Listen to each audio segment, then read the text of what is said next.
Ce FNB a fait plus de 40% de profit cette année et ça continue. Mais juste avant de vous en parler, je dois officiellement vous parler de la première commandite que la chaîne reçoit.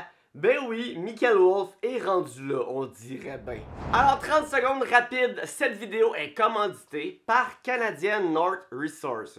Mais c'est qui ça? C'est une société au Nunavut près du lac Ferguson. Ok, mais qu'est-ce qu'ils font eux? Ils minent des matériaux. Mais quel type de matériaux? Du cuivre, du nickel, du cobalt, du palladium et du platine. La demande de minéraux Green Energy, énergie verte, augmente. Et avec le climat géopolitique mondial, il y a de nombreux gouvernements qui se tournent vers des pays comme le nôtre, le Canada, puis au Nunavut, il y a beaucoup de ressources à aller chercher. Est-ce que c'est un projet qui débute?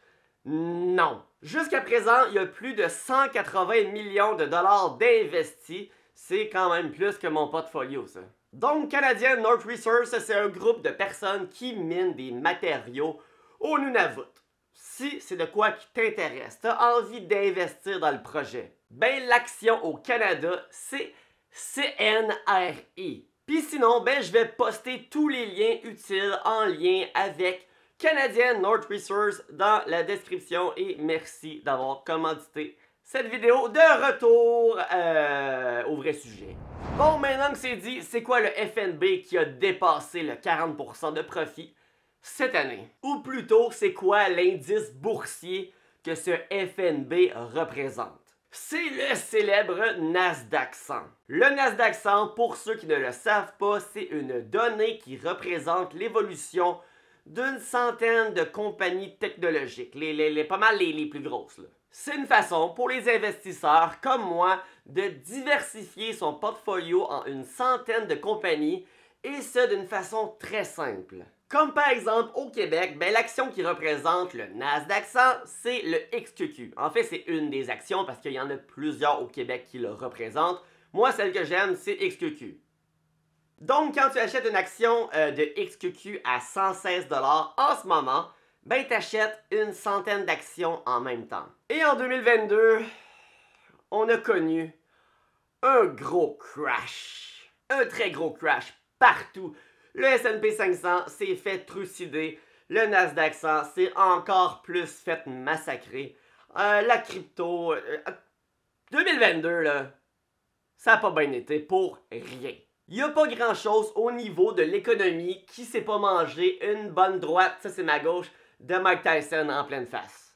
Et 2022, on a rapidement vu c'est qui n'était pas fait pour investir à la bourse. Parce que ça paniquait là, sur les groupes d'investissement, ça paniquait pas pire. Pour ma part, j'ai vu mon portfolio fondre des dizaines de milliers de dollars. Et moi, à la place de paniquer, ben... j'ai vu ça comme une opportunité. Une opportunité d'investir plus parce que je savais, pas que je suis Nostradamus, mais je suis un fin stratège et je vois les données historiques. Le Nasdaq 100 depuis 1980 a fait en moyenne 15% par année. Je sais très bien que ça arrive des années que le Nasdaq perd, mais par la suite, ça finit toujours par remonter. Alors, pendant que plein de losers me disaient sur TikTok, haha, ton Nasdaq 100, il en est où? Ben moi, j'investissais chaque dollar que je pouvais dedans. Des actions à rabais, comme on dit dans le milieu. Puis aujourd'hui, ben, le Nasdaq n'a pas encore terminé de monter. Mais il est presque revenu à son sommet historique.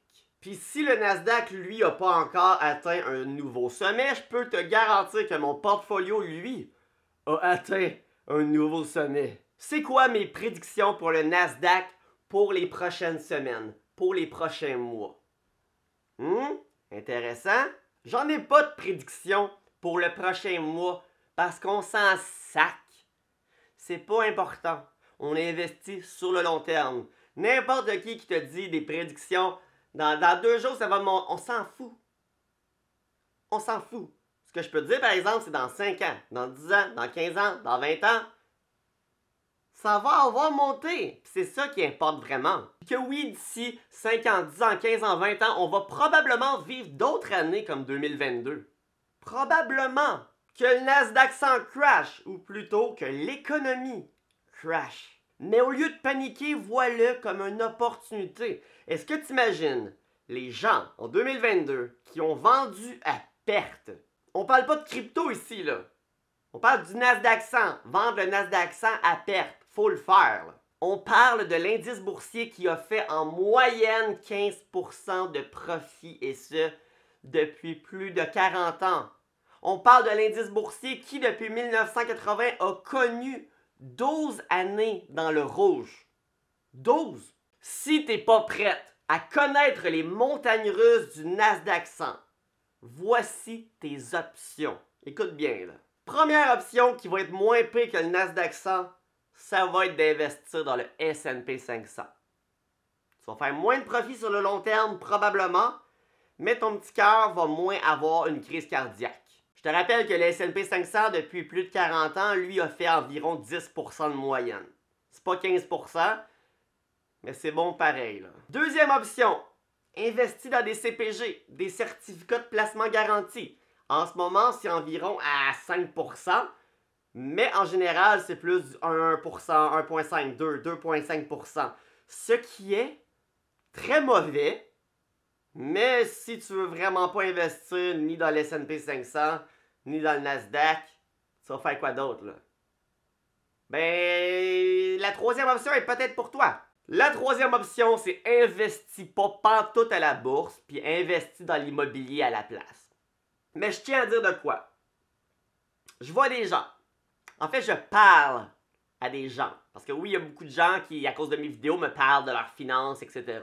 Il y a beaucoup de gens qui économisent leur argent, qui regardent leurs dépenses, qui sont même jusqu'à dire gratteux sur leurs dépenses pour pouvoir économiser davantage.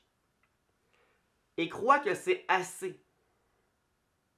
C'est un bon début, c'est un très bon début. Mais c'est loin d'être assez. Je t'explique. Regarde ça. T'as beau faire des économies, mais si tu investis dans des certificats de placement garantis à, disons, 3% de moyenne, tu penses t'attendre à quoi comme résultat? On va regarder ensemble. Si investir 100 000 $ à 10% garanti par année, ça prend 25 ans à ton 100 000 $ à atteindre 1 million de $. As-tu idée, 100 000 $ à 3%, ça prend combien de temps? Avant même d'écrire cette vidéo, j'imaginais pas la réponse à cette question. Je dois avouer que je suis assez étonné, voire même outré.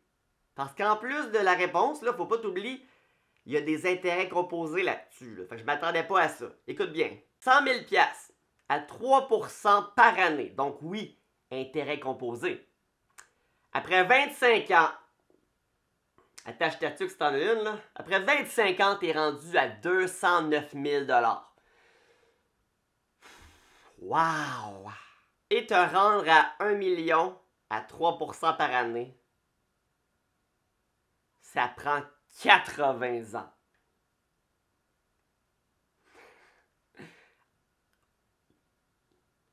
C'est le fun, les CPG. Alors non, ce n'est pas tout de faire des économies. Faut être capable de prendre des risques intelligents. Mais il y a du monde là qui veulent prendre aucun risque. Mais moi, le monde qui font ça, je me dis, pourquoi tu prends ta voiture? Tu prends le risque de mourir à chaque fois? On dirait que ça, ils ne le réalisent pas. Si tu n'es pas capable de prendre des risques intelligents, ben tu risques encore plus d'être pauvre toute ta vie, mon ami. Et ne viens surtout pas confondre investir dans le Nasdaq 100, investir dans le S&P 500 avec ton oncle cave qui a tout perdu sa retraite dans une compagnie de spaghettis ou je sais pas trop quoi. Ou ton ami Tariq qui sait même pas comment jouer aux échecs, qui a tout mis sa paye dans le crypto en te disant « Hey, dans une semaine, on part dans le sud, on va être riche. » Parce que non, c'est pas ça que je fais. Apprendre aux gens à devenir riches vite. Je ne fais pas ça. Souvent, quand je dis au monde que je fais des vidéos sur l'argent, sur la bourse, Ils se disent, ah, un autre gourou! Un gourou qui va dire au monde comment devenir riche. C'est pas ça que je dis. Loin de là. Ce n'est même pas ça le message de ma chaîne. Le message, c'est de prendre tes finances en main avant qu'il soit trop tard. Le message, c'est de prendre des décisions logiques et réfléchies. De pas t'acheter un char de l'année à chaque année puis de t'endetter, puis qu'après ça, tu sois obligé de travailler toute ta vie pour rien. Le message, c'est que l'argent ne fait pas le bonheur, mais que ça en prend quand même pour pouvoir être heureux. Ben oui, parce que l'argent, c'est du temps. Puis le temps, c'est la ressource qui a le plus de valeur dans ce monde. Le message, c'est de ne pas se tuer au travail, mais de travailler intelligemment. Le message, c'est d'être un loup et non un mouton de la société qui va passer sa vie à nager dans les dettes. Puis un mouton dans l'eau, avec toute sa laine mouillée. Je sais pas si ça nage bien.